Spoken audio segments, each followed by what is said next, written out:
So, I wanted to make an analogy here. Living a mediocre life is a lot like being mediocre at Street Fighter 2. I don't know if you guys remember Street Fighter 2 from the 90s. You'd have to be in your 30s like me to remember, probably.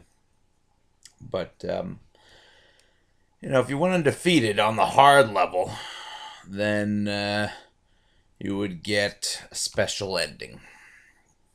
So you start off life thinking, you start off the game thinking, oh, I'm going to do it. This time I'm going to go undefeated. I'm going to get the special thing. Now, of course, for me, I was never that good at Street Fighter that I could ever expect to get the special thing. But in life, you sort of expect to get the special ending in the beginning. And maybe you win a few games. You beat Ryu. You beat E Honda, even. You beat Blanca, you know. And then you get to Ken. And Ken is always a pain in the ass. And you think, this is dangerous, and what do you know? Ken beats you. Ken beats you, and you're pissed.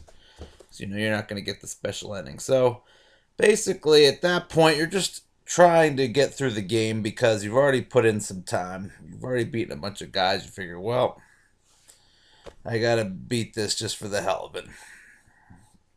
And you're basically battling to complete the game for no apparent reason. You just kind of, you end up thinking, well, at least I can finish this out and see how fast I can beat it. Maybe if I beat it, the rest of the game after losing to Ken relatively quick, it means that, I'm not that bad of a Street Fighter 2 player.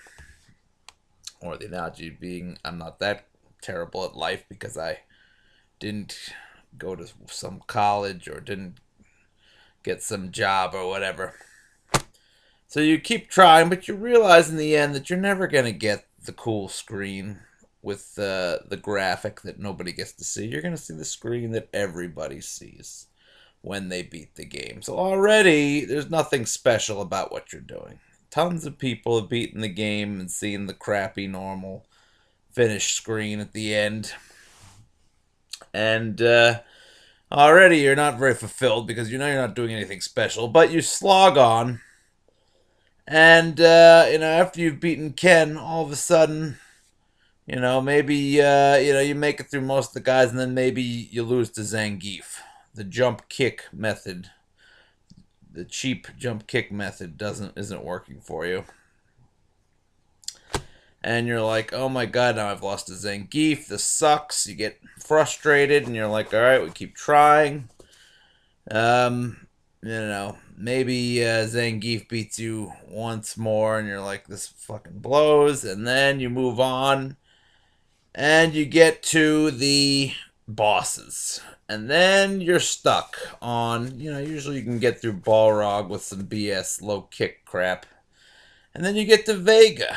And Vega keeps doing that BS climb the wall and jump. And you think you have a counter move for when he climbs the wall and jump. But somehow the counter move isn't working. He still manages to grab you and throw you down. And you've lost like 3, 4, 5 battles to Vega. And you're like, this is crap. I know I should be able to beat Vega.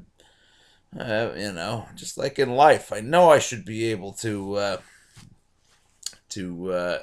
get a decent job or find a wife or whatever the hell. But something is holding me back. I don't know what it is. So you try. Eventually you beat Vega. By the time you've beaten Vega, you already feel like an ass because you've lost to him like 5, 6 times, and it's sort of like, well, it's about freaking time I beat Vega.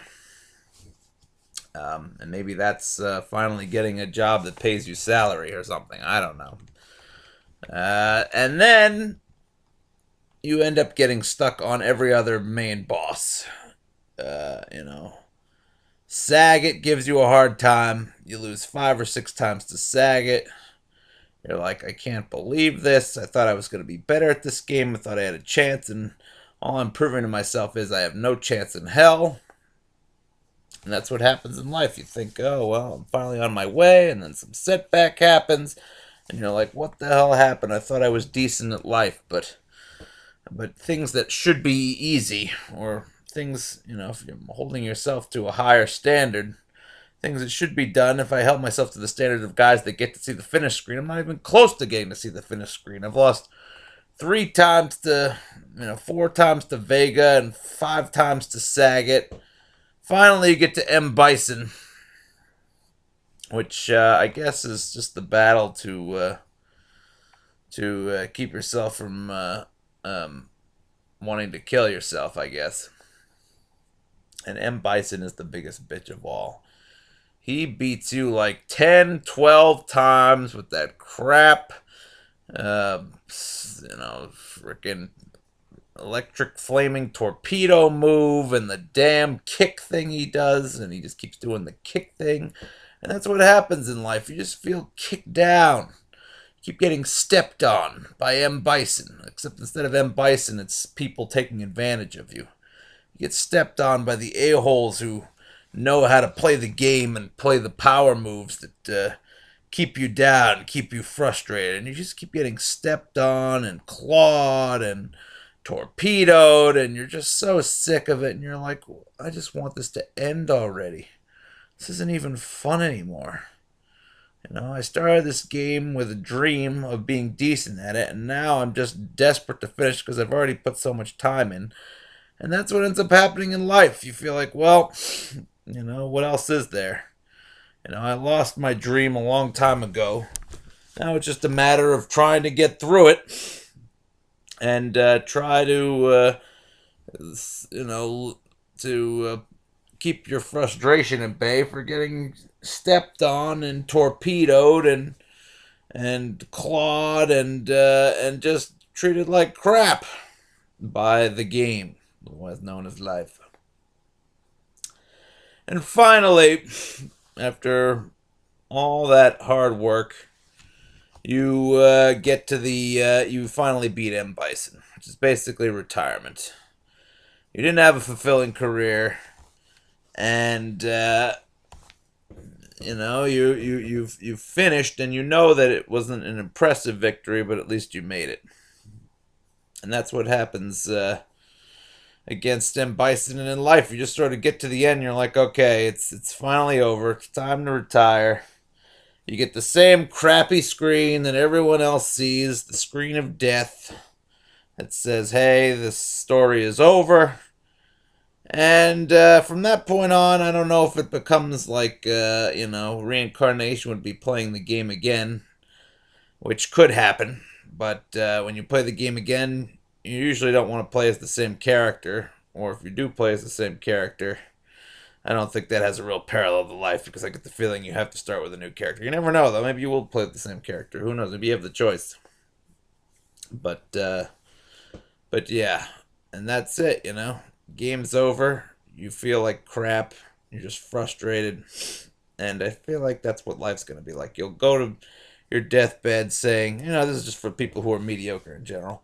You go to your deathbed saying, I can't believe I'm that crappy at the game. And that's what I'll say, and what a lot of mediocre people say on their deathbed, be like, I can't believe we're that crappy at the game. We should have been better. We should have had a chance, at least a chance to see the special ending screen. And if we were really, really good, we'd get that one. What the heck was that guy's name? The character? There was this one character that was sort of the one that was you supposedly could get by beating the game a certain way. It was a bunch of bullshit. I guess there was an A, like Akira or something like that. I can't remember. No, it's something else. It was Ryu and Ken's master. But, I guess in life, maybe it seems like, maybe that's how it is in real life, too. Maybe you think there's some perfect life that you can achieve, and it's just not really achievable. I wish I could remember that guy's name. Well, anyway, that's it. So yeah, that's my that's my analogy. Life is like Street Fighter 2 for especially if you're a mediocre player. And I wish I could get the special ending. Never, without cheating, have I ever gotten the special ending. And if I could cheat in life to get the special ending, I might try it. But maybe that's what sends you to hell. Who knows? All right, 10 minutes.